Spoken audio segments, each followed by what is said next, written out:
pouvait imaginer qu'en un an à peine, le monde déjà bouleversé par une crise économique sans précédent allait à ce point changer. En quelques mois, les printemps arabes ont fait lever une immense espérance. Depuis trop longtemps, des peuples arabes soumis à l'oppression ont pu relever la tête et ont réclamé le droit d'être enfin libres. Avec leurs mains nues, ils se sont opposés à la violence et à la brutalité. À ceux qui proclamaient que le monde arabo-musulman était par nature hostile à la démocratie et aux droits de l'homme, les jeunes Arabes ont apporté le plus beau des démentis. Eh bien, mesdames et messieurs, mes chers collègues, nous n'avons pas le droit de décevoir l'espérance des peuples arabes. Nous n'avons pas le droit de briser leurs rêves. Car si l'espérance de ces peuples était brisée, cela donnerait raison aux fanatiques qui n'ont pas renoncé à dresser l'islam contre l'Occident en attisant partout la haine et la violence. C'est un appel à la justice qui a ébranlé le monde, et le monde ne peut pas répondre à cet appel à la justice par la perpétuation d'une injustice. Ce miraculeux printemps des peuples arabes nous impose une obligation morale, une obligation politique de résoudre enfin le conflit du Moyen-Orient. Nous ne pouvons plus attendre. La méthode utilisée jusqu'à présent, je pèse mes mots, a échoué. Il faut donc changer de méthode. Il faut arrêter de croire qu'un seul pays, fût-il le plus grand, ou qu'un petit groupe de pays peuvent résoudre un problème d'une telle complexité. Trop d'acteurs majeurs sont laissés de côté pour pouvoir aboutir. Je voudrais dire que personne ne peut imaginer que le processus de paix ne puisse se passer de l'Europe, que personne ne puisse imaginer que le processus de paix puisse se passer de tous les membres permanents du Conseil de sécurité, que personne ne peut imaginer que l'on puisse se passer des États arabes qui ont déjà fait le choix de la paix. Une approche collective est devenue indispensable pour créer de la confiance et apporter des garanties à chacune des parties. Alors bien sûr, la paix sera faite par les Israéliens et par les Palestiniens, par personne d'autre, et nul ne peut prétendre la leur imposer. Mais nous devons les aider. La méthode ne fonctionne plus. Reconnaissons ensemble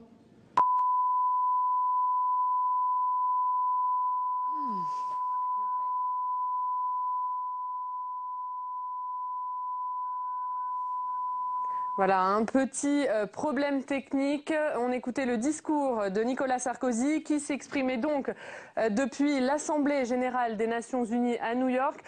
Nicolas Sarkozy qui s'apprêtait à préciser la position de la France sur la demande de reconnaissance de l'État de Palestine. Une demande formulée par Mahmoud Abbas, une demande rejetée il y a quelques minutes par Barack Obama. Nicolas Sarkozy qui va poursuivre son déplacement, lui, à New York. On est qui va poursuivre son déplacement à New York. On va le réécouter dans quelques instants. Nicolas Sarkozy qui s'exprime donc depuis la tribune de l'Assemblée générale des Nations Unies. On l'écoute tout de suite. Et calendrier, 1 mois pour reprendre les discussions, 6 mois pour se mettre d'accord sur les frontières et sur la sécurité, 1 an pour parvenir à un accord définitif. Et la France propose d'accueillir dès cet automne une conférence des donateurs afin que les Palestiniens puissent parachever la construction de leur futur État. La France veut vous dire qu'il ne faut pas chercher d'emblée la solution parfaite, parce que de solution parfaite, il n'y en a pas. Choisissons la voie du compromis, qui n'est pas un renoncement, qui n'est pas un reniement, mais qui permettra d'avancer étape par étape. Voilà donc 60 ans que les Palestiniens attendent leur État. Est-ce qu'il n'est pas venu le moment de leur donner de l'espérance? Voilà 60 ans qu'Israël souffre de ne pas pouvoir vivre en paix. Voici 60 ans que la question de la coexistence pacifique des deux peuples, palestiniens et israéliens, demeure lancinante. Nous ne pouvons plus attendre pour prendre le chemin de la paix. Mettons-nous à la place des Palestiniens. N'est-il pas légitime qu'ils réclament leur État? Bien sûr que si. Et qui ne voit que la création d'un État palestinien démocratique, viable, pacifique, serait pour Israël la meilleure garantie de sa sécurité. Mettons-nous à la place des Israéliens. N'est-il pas légitime qu'après 60 ans de guerre et d'attentats, ils demandent des garanties pour cette paix si longtemps attendue? Bien sûr que si. Et je le dis avec force, si quiconque, à travers le monde, menaçait l'existence d'Israël, la France serait immédiatement et totalement aux côtés d'Israël. Les menaces à l'endroit d'un État membre des Nations Unies sont inacceptables et ne seront pas acceptées. Alors nous sommes aujourd'hui devant un choix très difficile. Chacun sait bien, et arrêtons avec les hypocrisies ou la diplomatie d'un jour. Chacun sait bien qu'une reconnaissance pleine et entière du statut d'État membre de l'ONU ne peut être obtenue dans l'immédiat. La raison première en est le manque de confiance entre les principaux acteurs. Mais disons-nous la vérité. Qui peut douter qu'un veto au Conseil de sécurité n'engendrera pas un cycle de violence au Proche-Orient? Qui peut en douter? Faut-il pour autant exclure une étape intermédiaire? Et pourquoi ne pas envisager, pour la Palestine, le statut d'État observateur aux Nations Unies? Ce serait un pas important. Nous sortirions, après 60 ans de l'immobilisme qui fait le lit des extrémistes, nous redonnerions un espoir aux Palestiniens en marquant des progrès vers le statut final. Et pour marquer leur engagement déterminé en faveur d'une paix négociée, les dirigeants palestiniens devraient, dans le cadre de cette démarche, réaffirmer le droit à l'existence et à la sécurité d'Israël. Et ils devraient s'engager à ne pas utiliser ce nouveau statut pour recourir à des actions incompatibles avec la poursuite des négociations. Mes chers collègues, nous n'avons qu'une alternative, l'immobilisme et le blocage, ou une solution intermédiaire qui permettrait de donner de l'espoir aux Palestiniens. avec un statut d'État observateur.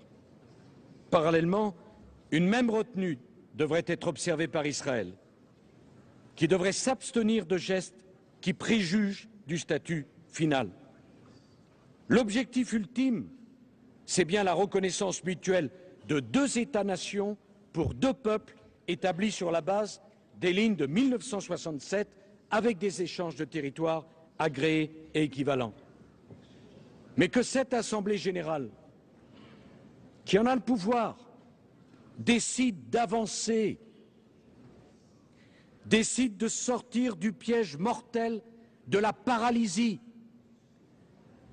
décide de renvoyer les rendez-vous manqués et les relances sans lendemain. Changeons de méthode, changeons d'état d'esprit, que chacun s'efforce de comprendre les raisons de l'autre, les souffrances de l'autre, les angoisses de l'autre, que chacun ouvre les yeux et soit prêt à faire des concessions.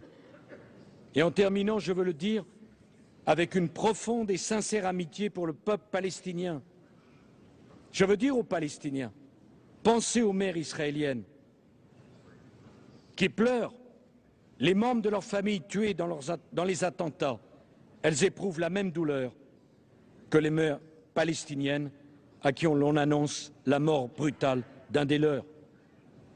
Et je veux le dire avec une profonde et sincère amitié pour le peuple israélien.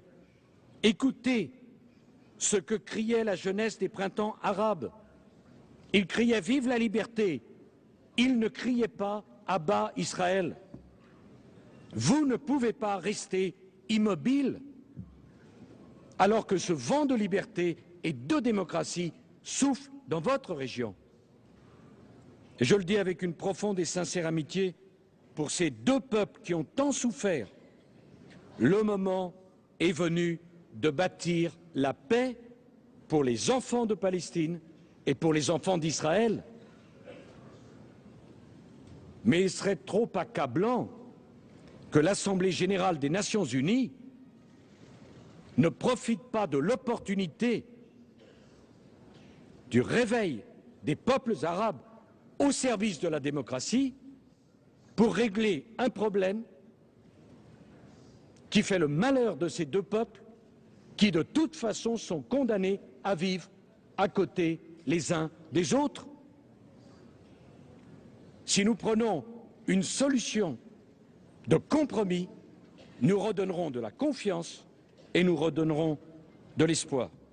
Je veux le dire avec gravité aux représentants de toutes les nations, nous avons une responsabilité historique à assumer. C'est l'Assemblée générale des Nations unies qui porte ce rendez-vous avec l'histoire. Rassurons Israël et donnons un espoir au peuple palestinien. La solution est sur la table. Préférez cette solution du compromis à celle du blocage. Car le blocage satisfera peut-être tout le monde ici, mais il créera des violences, des amertumes et des oppositions qui mettront en péril le réveil des peuples arabes. Et cela, la France vous dit que la tragédie doit cesser pour une raison simple, c'est qu'elle n'a que trop duré. Je vous remercie.